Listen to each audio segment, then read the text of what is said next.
Hi and welcome to the Digital Showcase Tutorials. My name is Lindsay Roberts and today we're going to be walking through the basics of FilterForge. To download FilterForge, go to www.filterforge.com. If you just want to download a free trial, you can go to the download. Their free trial lasts for 30 days and it is fully functional with no limitations. If you like it after that and you say you want to buy it, right now we're having a 50% discount. It's $400 normally. It's $199 now. It's a great price. I have the professional version myself, but if you scroll down, you can compare the editions with the basic and the standard, both of which provide great features as well. If you already have FilterForge and you would like to download a filter, go to Filters, and there are many different filters that you can pick right off their main page. I like to utilize the search bar, and I like to download what I need right now at this point in time. The snake scales right here looks good. So once we have a texture that we like, we can see the variations and it's what we need. You can click on this, open this in FilterForge. Sometimes it'll bring you up to a page where it says FilterForge has not been downloaded or installed. If you keep reading, there will be another link that says to click here if it has been, and just click there and it will bring you back to this page, or you can hit the back button. Click open this in FilterForge again and this will pop up. I don't know if it's a bug or what, but sometimes it just doesn't recognize the application. So we have FilterForge selected. Go ahead and click OK. And it will open FilterForge with your new filter. So now I have the snake skin filter. These are all the different presets that it originally came with. You can go to the right and you can click on the settings tab. And right here allows you to change the color of the filter. And the patterns, the dots, everything that the filter is using to create itself, you can edit. There's also this function called seamless tiling, and seamless tiling is one of my favorites because instead of having these seams around the border edges where it wouldn't run smoothly, FilterForge allows you to create a seamless tiling effect. That way, if you were using it for a texture map in Maya, you can actually seamlessly, 100% seamlessly create these textures. That way you wouldn't have to work as hard to make the seams look less and less noticeable. Another thing that I like to talk about is the lighting tab. This is an HDRI feature. If you want to import your own HDRI, you can go to Tools and HDRI Import. Right now I don't have an HDRI of my own to import, but you can click Browse and select your own, and then click Import. It will show up right down here. And right now I'm just going to use one of the ones that they provided for me. So we're going to use the lobby.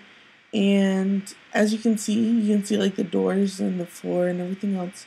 If I hover my cursor over the actual HDRI, as you can see, it actually moves.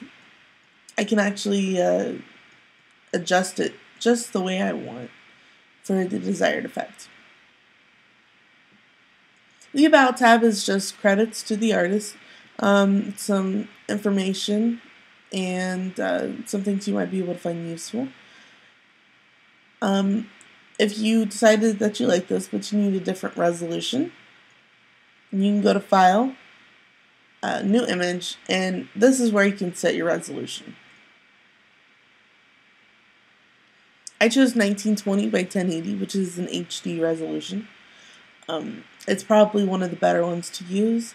You'll get this proper tiling error when you open this up, but that's not too bad. You can go ahead and save it out and it will still work as seamless.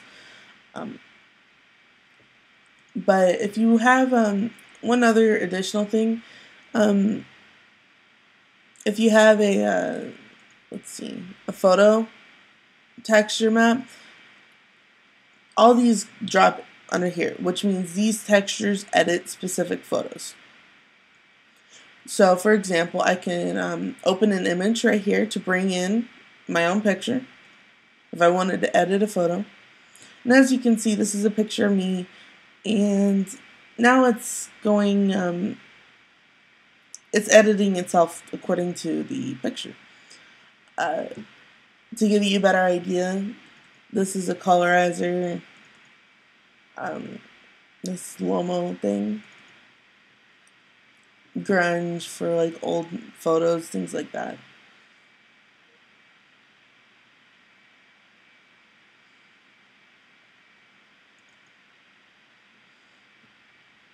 Contrast, just to give you an idea of what Filter Forge actually does with photos. But back to our snake scales. Once you have the texture that you like, let's say we like this. If you're a texture artist and you need bump maps, you can go to filter right here. And there's anti-aliasing and render maps that you can use, you can play with. I'm sure if you're looking for a render map, you already know which one you want. You can find it down here in the list. I use bump maps mostly, normal maps, things like that. But the last thing that I want to talk about is the actual filter creator itself. You can go to the filter tab and then you can click new. And this will allow you to create your own filter. So this is our source image right here. If we want to bring in some cool effects and to alter our source image, we can take, let's take cells, for example.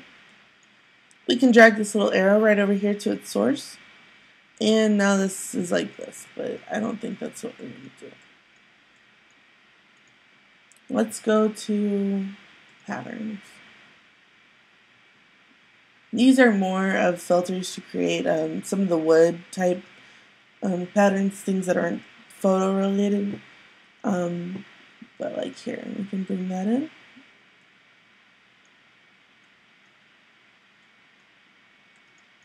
And as you can see, it's just a drag and drop type thing that will affect all sorts of different stuff.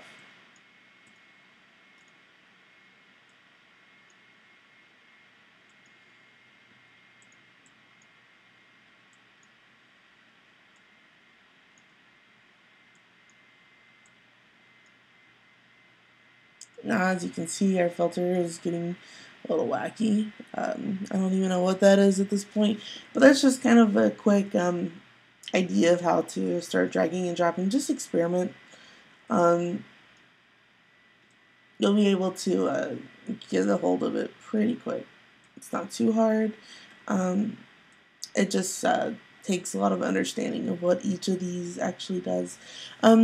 But that's it for today. If you have any questions, feel free to throw me an email via my contact form, and I will try to get back to you. Thank you for watching. I hope you enjoyed this tutorial. Stay tuned for our more advanced series. This is Lindsay with Digital Showcase.